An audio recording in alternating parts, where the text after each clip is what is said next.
Be informed. Be alert. The information you need to know about COVID-19 vaccine. Right here, right now, on The Vax.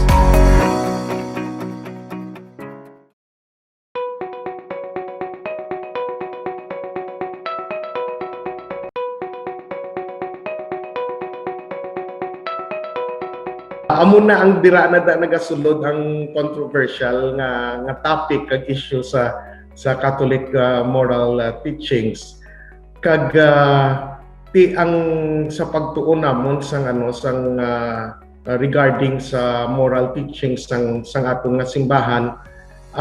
When it comes to abortion, any moral wrong actually is in the action of the abortion and not sa bakuna themselves. So klaro na sa simbahan nga ang sala iya among ara sa abortion, hindi ara sa bakuna. Okay, so dapat naton i-distinguish ina, no? Ang abortion is another issue. Ang bakuna is also another issue. Now, ano ya ang relationship sini kung ang, for example, ang bakuna ginkuha sa fetal cell lines sa mga aborted fetuses. Okay, kung ikaw nagpabakuna ng vaccine nimo halin dito, it is under the principle ang ginatawag natin sa moral ethics, sa moral theology, nga it is under the principle of cooperation in evil. So, kung amo sina wala ikaw ya sang culpability kung wala kaya sa sala kung nagpabakuna ka nga naghalin sa aborted fetal cell lines. Take note, wala ikaw ya sala kay tungod wala ka nag-cooperate sang evil nga nahimo sa abortion.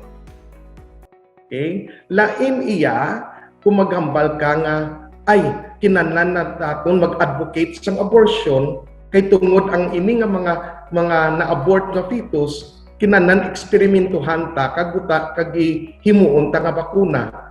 That's a very lain inaya, no? Inaya may moral culpability na ginatawag, no? So may ara ka sang cooperation sa evil kung amo inaya ang kaso.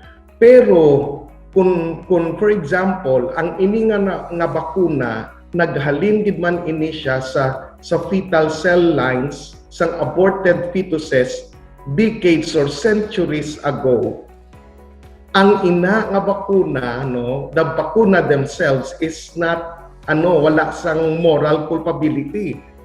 Okay? Kag kung bakunahan ka sina o kung magpabakuna ka man sina, huay ka sang kumbaga ang moral culpability mo hindi parehos sang intention nga ma-abort ako kay tungod himuon ko ni bakuna.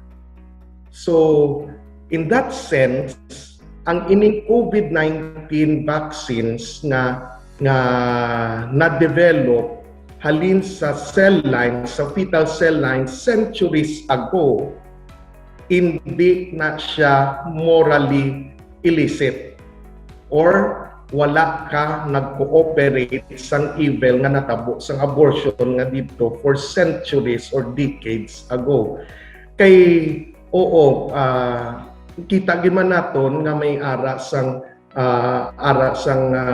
naghalin nga cell lines, no, nga na-abort nga fetuses. I think ang gid-record nila is mga 1960s or 70s, no? That is decades ago already. So ang cooperation of evil nimo is remote. Kumbaga hindi siya immediate, hindi ikaw ang nag-abort, hindi ikaw ang nagkuha sang ang imo nga intention para sa abortion. Nga among ihimuon mo nga vaccine. Ang intention subong kung nga anahimo ina siya, it's because nga to eradicate as quickly as possible ang pandemic nga natabo because of this coronavirus. So ang Santo Papa kag ang Vatican klaro nga naghambal nga all vaccines, COVID-19 vaccines, are morally acceptable.